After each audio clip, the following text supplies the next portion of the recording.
మిథున రాశి వారికి ఈ ఏడాది నుంచి ఎలాంటి ఫలితాలు ఉండబోతున్నాయి? మిథున రాశి వారికి శ్రీ విశ్వావసునామ సంవత్సరం చిలకమర్తి పంచాంగరీత్యా దృక్ సిద్ధాంత పంచాంగంతో ఆధారంగా ఈ రకమైనటువంటి గ్రహస్థితి ఉంది. మిథున రాశి వారికి ఈ సంవత్సరం జన్మ రాశి యందు బృహస్పతి సంచారం. మిథున రాశి వారికి దశమ స్థానంలో శని యొక్క సంచారం. మిథున రాశి వారికి భాగ్యంలో రాహు, తృతీయంలో కేతు యొక్క సంచారం చేత శ్రీ విశ్వావసునామ సంవత్సరం మిథున రాశి వారికి మధ్యస్థ సమయం. మిథున రాశి వారికి శని అనుకూలంగా ఉన్నప్పటికీ జన్మ రాశిలో బృహస్పతి వలన ప్రతి పనిలో టెన్షన్లు వంటివి కొంత ఇబ్బంది పెడతాయి.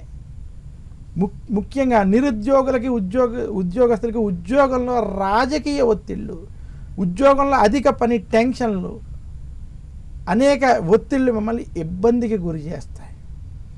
ఇంకా మిథున రాశికి సంబంధించినటువంటి వ్యాపారస్తులు ఎవరైతే ఉన్నారో వ్యాపారంలో మీకు ధనపరమైనటువంటి విషయాల్లో కొంత ఇబ్బందికరమైనటువంటి వాతావరణం ఉంటుంది. జన్మ గురుని ప్రభావం చేత రావాల్సిన డబ్బు సమయానికి చేతికి అందలేకపోవడం, ఆ సమయానికి డబ్బు రాకపోవడం, ఈ పక్కన మీకు ఖర్చులు అధికంగా అవడం, ఇవన్నీ కూడా కొంత టెన్షన్లతో కూడుకున్నటువంటి వాతావరణం మిథున రాశి వారికి ఈ సంవత్సరం ఏర్పడిపోతుంది. మిథున రాశి వ్యాపారస్తులకి ఇది కొంచెం మధ్యస్థ సమయం. మొదటి 6 నెలలు మాత్రం కొంచెం కఠినంగా ఉంటుంది. తర్వాత 6 నెలలు కొంత అనుకూలతగా ఉంది వ్యాపారస్తులకి. మిథున రాశి రైతాంగం వంటి రంగాల్లో ఉన్నటువంటి వారికి, సినిమా రంగాల్లో ఉన్నటువంటి వారికి ఈ సంవత్సరం మధ్యస్థంగా ఉంది. రాజకీయ నాయకులకి మాత్రం అంత అనుకూలంగా లేదు.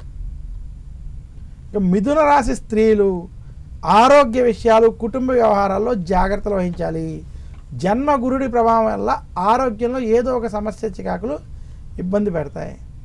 మిథున రాశి వారికి ఈ సంవత్సరం టెన్షన్లు, బీపీ, షుగర్ వంటి విషయాల్లో, ఆరోగ్య విషయాల్లో ప్రత్యేకంగా జాగ్రత్త వహించాలి, శ్రద్ధ వహించాలని సూచిస్తూ మిథున రాశి వారు మరింత శుభ ఫలితాలు శ్రీ విశ్వావసునామ సంవత్సరంలో పొందాలి అంటే మాత్రం గురు దక్షిణామూర్తి స్తోత్రాన్ని నిత్యం పారాయణం చేయడం, గురువారం రోజు దత్తాత్రేయుడిని, దక్షిణామూర్తిని పూజించడం, అలాగే నెలకొక గురువారమైనా సరే శనగలని ముత్తైదువులకు కానీ బ్రాహ్మణులకు కానీ తాంబూలంలో పెట్టి సమర్పించడం, లేదా శనగలతో చేసినటువంటి ప్రసాదాన్ని ఆలయాల్లో నివేదన చేసి పంచిపెట్టడం వంటివి చేయడం చేత మరింత శుభ ఫలితాలు పొందగలరు.